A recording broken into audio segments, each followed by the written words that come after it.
Bismillah, alhamdulillah, wassalatu wassalamu ala rasulillah. Assalamualaikum warahmatullahi wabarakatuh. Teman-teman semua, ini kita memasuki pertemuan pertama setelah UTS. Dengan nama saya adalah ini Ibnu Jihad SSIMSC, mungkin kalau ada yang belum kenal. Dan kemudian untuk pertemuan yang pertama setelah UTS ini, atau kalau hitung pekanannya, ini adalah pekan ke-10 ya. Itu kita akan membahas mengenai gaya gravitasi dan juga gaya pusat atau gaya central force bahasa Inggrisnya. Dan lebih khusus lagi adalah tentang hukum Kepler.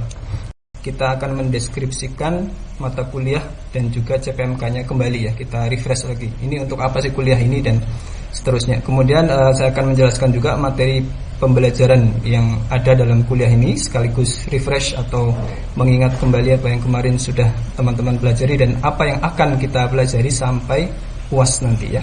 Kemudian saya jelaskan juga metode perkuliahan, apa yang akan saya pakai, dan kemudian juga sistem penilaian seperti UAS, UAS berapa persen, PR, kemudian nanti teman-teman ada tugas apa dan seterusnya, itu yang akan kita jelaskan. Dan kemudian akhirnya kita masuk nanti di materi hari ini adalah mengenai gravitasi dan gaya pusat. Khususnya kita akan membahas hukum Kepler, 3 hukum Kepler ya. Meskipun teman-teman sudah pernah, mungkin saya kira di SMA sudah pernah mendengar tentang hukum Kepler, di kuliah kali ini akan kita perdalam lagi. Jadi kita masuk di bagian pertama. Mata kuliah kita ini adalah mata kuliah wajib ya untuk teman-teman di S1 Fisika Universitas Gadjah Mada. Kodenya adalah MFF 2401 dan ini 2 SKS dan ada prasyaratnya, dan prasyarat ini akan terasa sekali kalau teman-teman menguasai dengan bagus. Ada kalkulus 1, ini akan banyak kita pakai, turunan, integral. Kemudian fisika dasar 1 ya, fisika dasar 1 khususnya mengenai vektor, mengenai kemudian belajar mengenai percepatan, dinamika, kinematika dan semacamnya.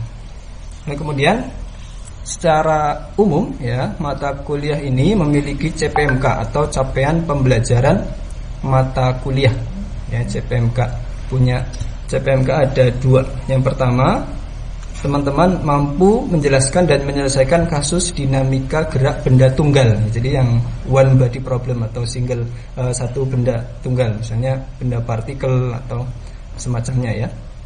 Lalu kemudian nanti teman-teman juga akan mampu dan menjelaskan kasus mengenai gerak banyak benda dan juga benda tegar atau benda yang ini ya, rigid body ya, benda yang tegar, seperti misalnya bentuknya batang atau semacamnya. Baik, kemudian kalau dari materi pembelajarannya ini sambil kita ingat ya, teman-teman di awal mata kuliah sampai kemarin UTS sudah mempelajari mengenai vektor, kemudian ada juga mengenai perkalian vektor yang contohnya adalah momen gaya, perkalian vektor, kemudian ada bagaimana transformasi atau perubahan sistem koordinat ya, menggunakan matriks transformasi, turunan vektor, kemudian ada vektor posisi partikel. Kemudian teman-teman menjelaskan mengenai percepatan pada koordinat yang tegak lurus atau ini maksudnya Cartesius ya. Kemudian percepatan pada koordinat kutub bidang, ini maksudnya kayak polar ya, koordinat polar kalau bahasa Inggrisnya.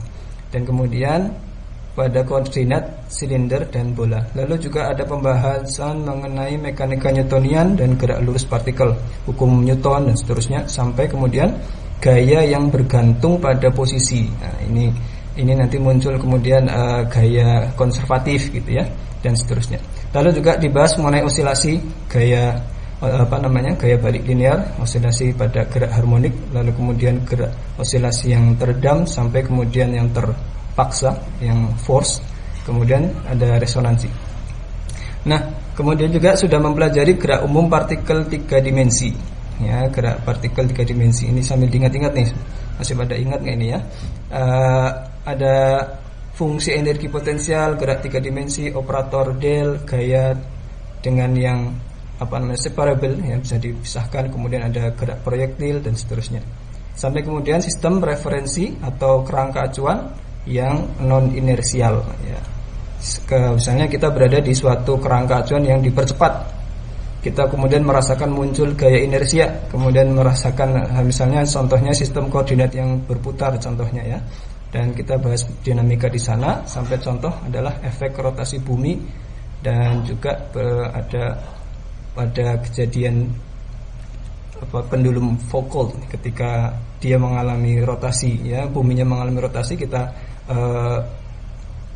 pakai pendulum Foucault, kemudian nanti pendulumnya ada perubahan yang tidak sewajarnya ketika pada kerangka acuan inersial biasa.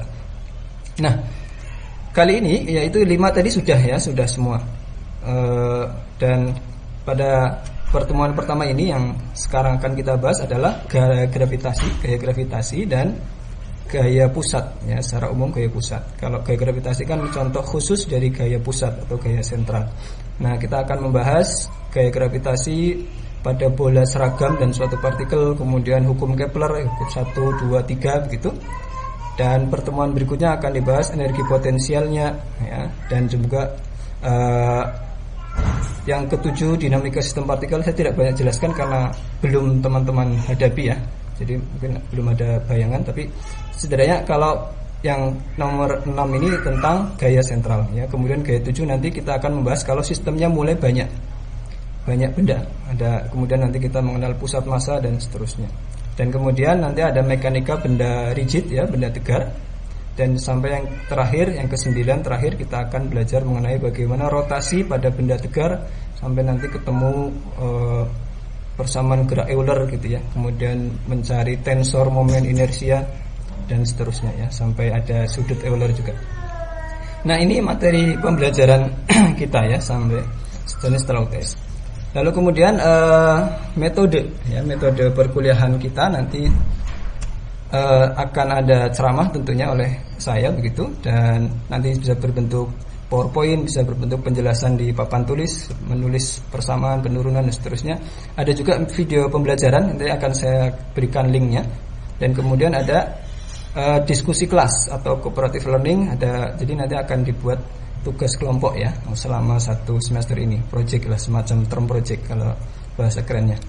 Dan kemudian tentunya ada problem based learning untuk memfasilitasi teman-teman melakukan SCL atau student centered learning, seperti misalkan ada pekerjaan rumah dan semacamnya. Oke, kalau ada pertanyaan di tengah penjelasan ini bisa langsung dipotong saja, ya, gitu, ya. Kemudian buku referensi yang pertama adalah buku diktat yang saya buat, yaitu Pengantar Mekanika. Saya berikan linknya di situ. Dan juga ada buku Analytical Mechanics oleh Fowles dan Cassidy, ya. Ini bukunya untuk yang pertama, buku diktat itu teman-teman bisa lihat, ini diantaranya bentuknya seperti ini, ya.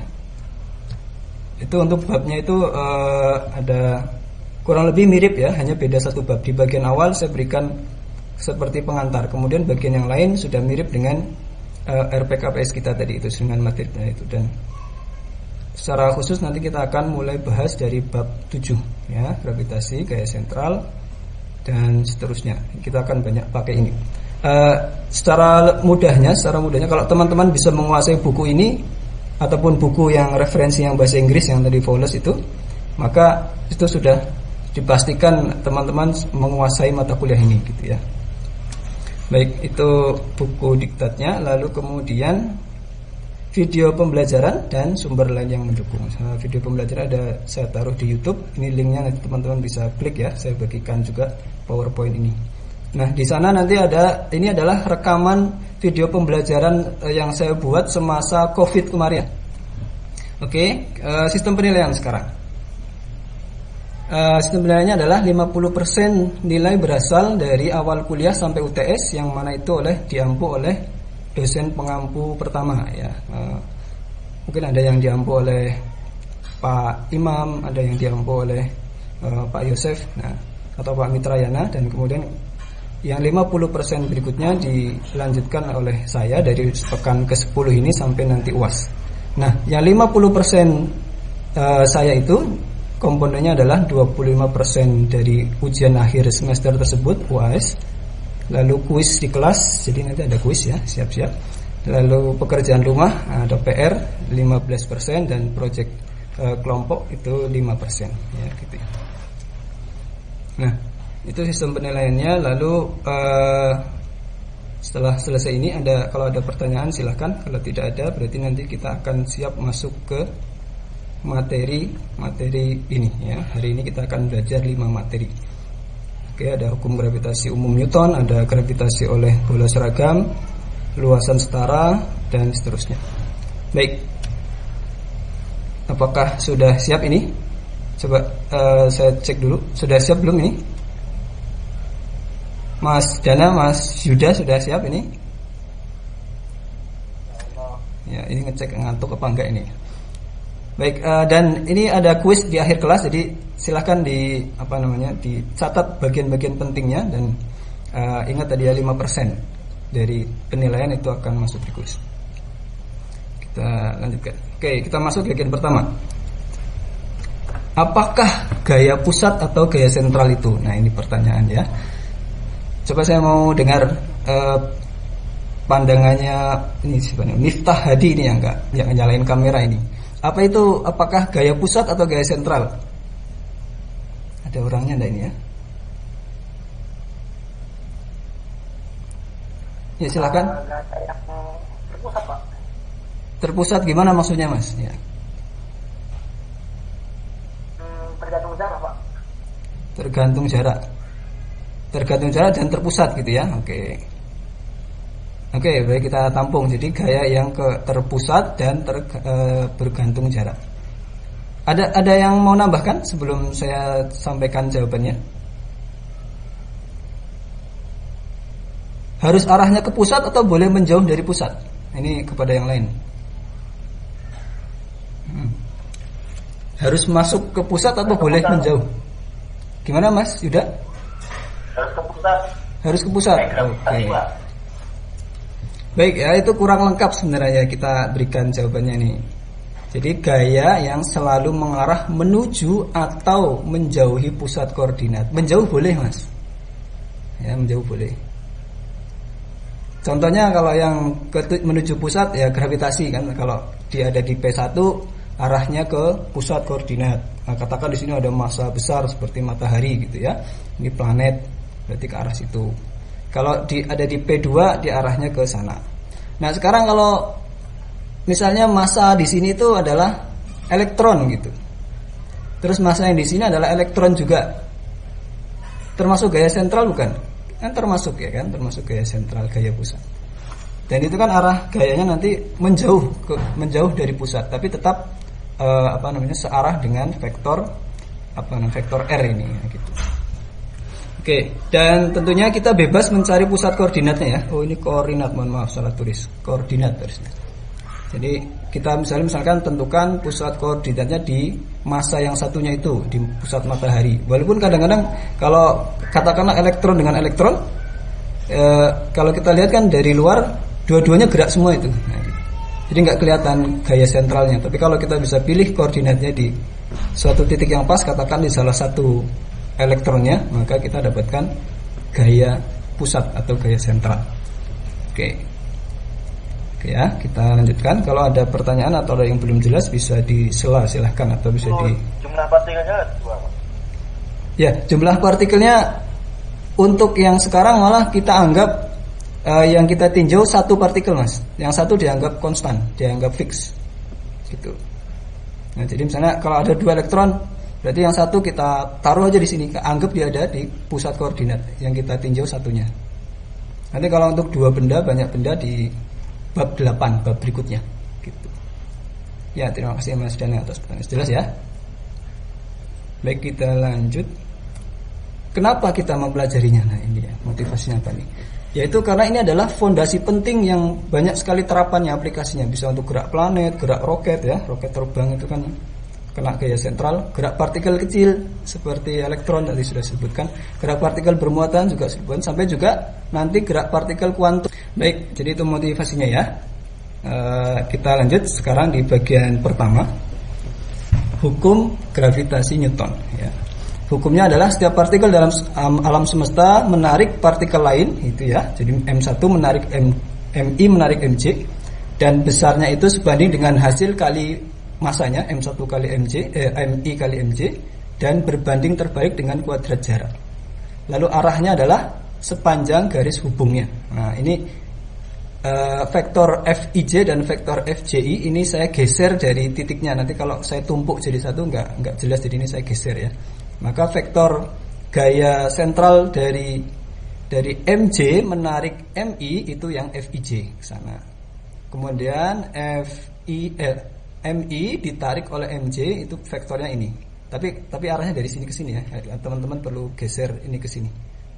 Jadi kalau vektor kan boleh kita geser-geser kemanapun, nah, kan yang penting arahnya dan besarnya sama. Secara persamaan bentuknya begini otomatis, ya. Fij adalah ada tetapannya tadi kan sebanding, nah, tetapannya kita sebut G, MIMJ per jaraknya kuadrat dikalikan ini arahnya, jadi besar vektornya dibagi besar jaraknya. Nah, tetapan gravitasi umum kemudian diteliti didapatkan sekian ya, sudah cukup akurat dengan 5 angka di belakang koma ini. Nah itu hukum gravitasi umum Newton. Kemudian karena ini pembahasan adalah massa titik ya, maka kalau mau membahas planet kita harus perluas lagi kan. Planet kan bukan massa titik tuh. Nah apakah bisa kita perlakukan seperti massa titik? Maka jawabannya bisa ya. Dan maka kita masuk nomor 2, gaya gravitasi oleh bola yang seragam seperti planet atau massa berbentuk bola begitu, itu akan menarik benda lain sebagaimana atau seolah-olah massa bola itu berada pada pusatnya. Jadi massa bola yang berbentuk M besar ini, kita sebut M besar itu akan menarik suatu massa M kecil ini yang ada di titik P dengan persamaan yang sama seperti massa titik dengan massa titik. GMM per R kuadrat gitu tuh sama ya. Kita bisa terapkan pada gerak planet sekarang, dan planet kena mataharian itu anggap aja semua seperti massa titik ini. Sudah nggak usah dianggap bola besar-besar gitu ya, udah semua adalah dianggap massa titik. Oke. Dari hukum kedua dulu. Ya, dari hukum kedua. Kenapa hukum kedua? Karena lebih mudah gitu ya, lebih mudah. Kita lihat pertama, bagaimana untuk bisa mendapatkan hukum kedua kita perlu tahu hukum kelestarian momentum ya, momentum sudut, lebih tepatnya momentum sudut pada gaya pusat. Oke. Momentum sudut itu ini ya, momentum sudut itu adalah kita notasikan dengan L. L itu adalah vektor R dikalikan vektor momentumnya. Jadi R cross P. Ini vektor namanya momentum sudut. Ya, coba saya cek ini. Mas Dana ini kayaknya ngangguk-ngangguk ini. Kalau R dikalikan P, ini arahnya kemana Mas? Searah dengan R atau searah dengan P atau enggak searah sama mereka? Arahnya kemana? Ini kelas produk ya Pak? Iya betul. Arahnya kemana ini? Tegak lurus berarti. Tegak lurus sama siapa Mas? Tegak lurus ya Pak, tegak lurus. Sama siapa Mas? Tegak lurus sama siapa? Harus jelas. Maksudnya kayak itu. Scrub itu kan, kayak scrub R. Iya maksudnya tegak lurus sama siapa? Tegak lurus sama R apa sama P? Apa sama dua-duanya? Tegak lurus sama dua-duanya. Ya betul sekali ya. Jadi vektor momentum L ini nanti tegak lurus dengan R dan P. Oke. Nah kita lanjut. Ikuti mouse-nya saya aja ya, biar tidak bingung dengan banyak tulisan itu. Kita sekarang kemudian coba mau ngecek apakah ada perubahan dari momentum sudut. Kita turunkan terhadap waktu dl dt.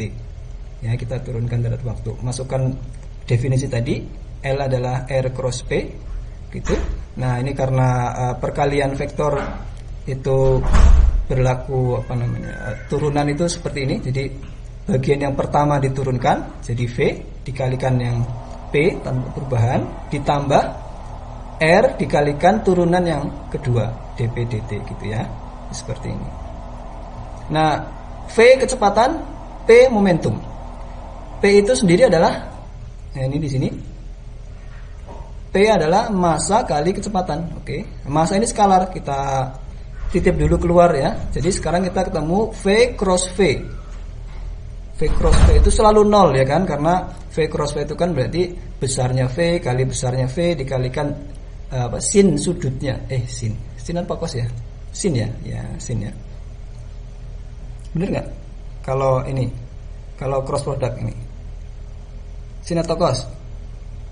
Ya, sin ya, karena sudutnya V dengan V ini adalah 0 sendiri sehingga kita dapatkan 0. Nah, gitu ya. Jadi seperti itu. Kemudian jadi suku pertama ini selalu 0. Sekarang tinggal kita lihat suku kedua. Tinggal R cross dP dt. Nah, dP dt itu gaya kan? dP dt adalah gaya. Bukan hanya F sama dengan M kali A, tapi F itu lebih umumnya adalah dP dt, bukan M kali A.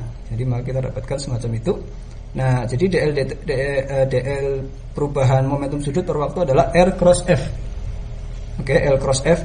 Dan karena gayanya adalah gaya sentral, ini selalu 0. Karena R sama F itu kan selalu segaris terus tuh.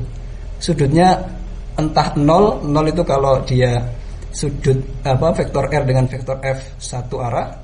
Kalau berlawanan arah seperti yang tarik menarik itu kan 180 derajat. Perkaliannya selalu 0 sehingga kita dapatkan ternyata untuk semua model gaya sentral apapun gayanya, mau gaya seper R kuadrat, mau gaya tolak, mau gaya apapun, asal gaya sentral selalu berlaku ini, hukum kelestarian momentum. Catat ini ya, siapa tahu keluar di pertanyaan kita.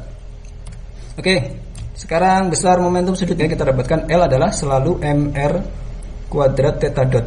Nah, ini dan ini tadi karena dari hukum sebelumnya katanya ini adalah DL per dt itu 0, berarti namanya L ini MR kuadrat theta dot ini selalu tetap.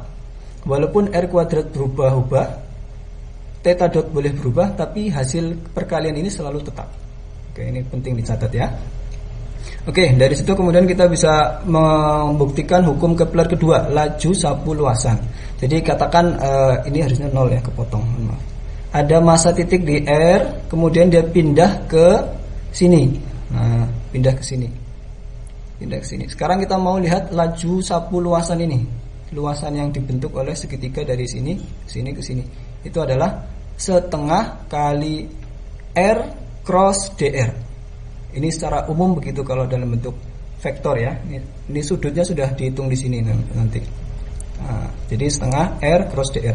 R-nya itu ini, DR-nya adalah kita geser dari situ ke sini. Itu ada komponen arah radial ditambah komponen arah mutar sehingga kita dapatkan begitu. Kita kalikan setengah R d theta.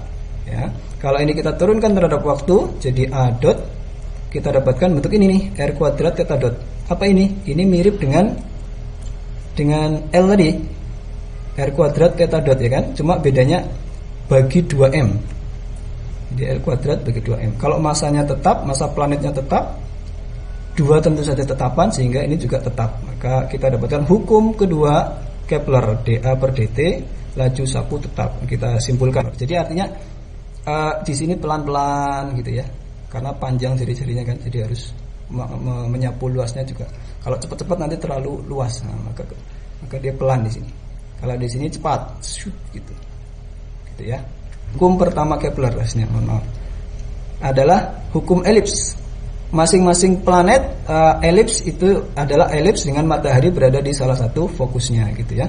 Nah, apa itu elips? Kita lihat dulu nih. Kita lihat dulu ada video ya. Apa itu elips? Jadi ini ada tali, ada 2 titik, ada 2 paku, satu paku di sini ya, merupakan fokusnya. Terus kita gambar begitu ya. Jadilah elips. Oke, ya, itu elips. Jadi ada yang namanya sumbu mayor, ada sumbu minor. Kita kembali ke sini ya. Jadi elips itu adalah titik-titik yang jaraknya, jumlah jarak dari sini ke sini tambah ini ke sini selalu sama. Jadi ada 2 fokus. Kalau kita gambar jadi elips. Nah, nanti ada eksentrisitas. Eksentrisitas itu yang menggambarkan berapa jarak jauhnya 2 titik fokus ini. Kalau eksentrisitasnya 0, berarti titik ini dan ini gabung jadi satu, kita dapatkan lingkaran. Kalau ini sangat jauh, nah nanti jadinya elipsnya sangat pipih gitu ya. Eksentrisitasnya tinggi sekali berarti. Oke, itu kemudian secara lebih detail lagi nanti teman-teman bisa membuktikan kalau ini persamaan elipsnya. Lalu persamaan orbit yang kita dapatkan dari gaya sentral itu akan berbentuk seperti ini dan penurunannya ada di buku ya, di buku, dan itu jadi salah satu tugas juga untuk menurunkan. Jadi sudah saya jelaskan detail di sana, hanya perlu dibaca ulang saja. Lalu kemudian yang perlu kita catat ya.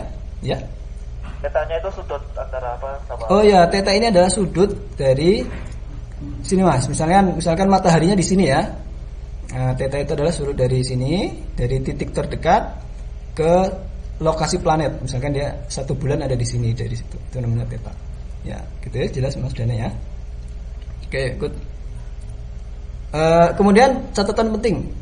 Kalau tadi hukum kedua, hukum laju sapu luasan itu berlaku untuk semua model gaya, mau kuadrat, mau tolak menolak gitu ya. Yang penting gaya sentral. Tapi kalau hukum elips ini hanya khusus untuk 1/r kuadrat. Itu elips. Dapatnya elips. Kalau nanti nggak 1/r kuadrat nggak elips. Jadi berlaku khusus untuk gaya gravitasi contohnya misalnya gaya gravitasi ya. Lalu kemudian ada saya sebutkan lingkaran adalah elips dengan eksentrisitas 0. Oke. Ya. Itu ya, ini hukum. Jadi ini hukum pertama. Hukum pertama tadi nanti saya edit ininya.